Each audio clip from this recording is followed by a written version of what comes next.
At 3:30, we got number 9 UCLA, who's 6-0, traveling to number 10 Oregon, who's 5-1. Oregon favored by 6.5 points on Fox, and these two teams are of the 3 teams left in the Pac-12 that are still playoff eligible, right? USC has the week off, but the Pac-12 is barely staying afloat in the playoff conversation, right? That's, I guess 3 is not so little. I mean, the Big 12 only has 3. The SEC has 4. It's 4. The ACC has 3. Actually, 4. ACC has 4. Big 10 has 4. So, I mean, the Pac-12 is just with the Big 12 is having the least amount of playoff eligible teams, but that could easily fall to 2 here after this weekend. Oregon is 5-1. Obviously, Oregon favored by 6.5 points on Fox because it's going to be at Oregon in a big top 10 matchup. Dorian Thompson-Robinson has brought UCLA back to national prominence with his actual good play here. He's got 122 and 163 to throw for 1,510 yards, 15 touchdowns, 2 interceptions. Zach Charbonnet has 87 carries for 615 yards and 6 touchdowns.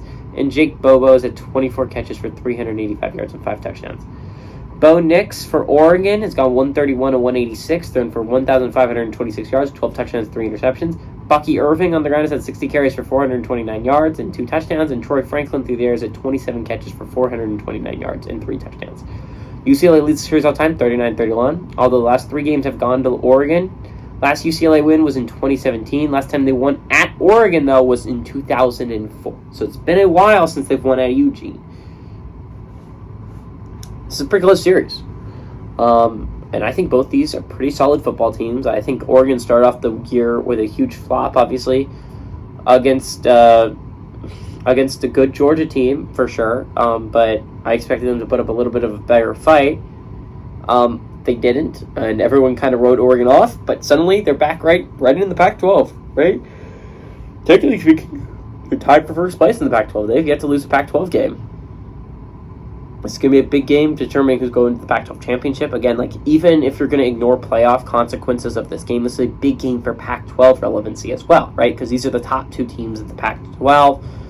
USC had suffered a loss last weekend against Utah, so obviously they have 1 loss in the Pac-12, and this is a very close race. I'm going to argue outside of the Big 12, the Pac-12 has the most consistency from top to bottom of any real league. I understand Colorado's really bad. But if you exclude Colorado, it's some pretty good. There's some pretty good football teams that aren't really talked about in the Pac-12 level. I think this game could be really close, but if it's a close game, I would not bet anything on Bo Nix to win close football games that are important.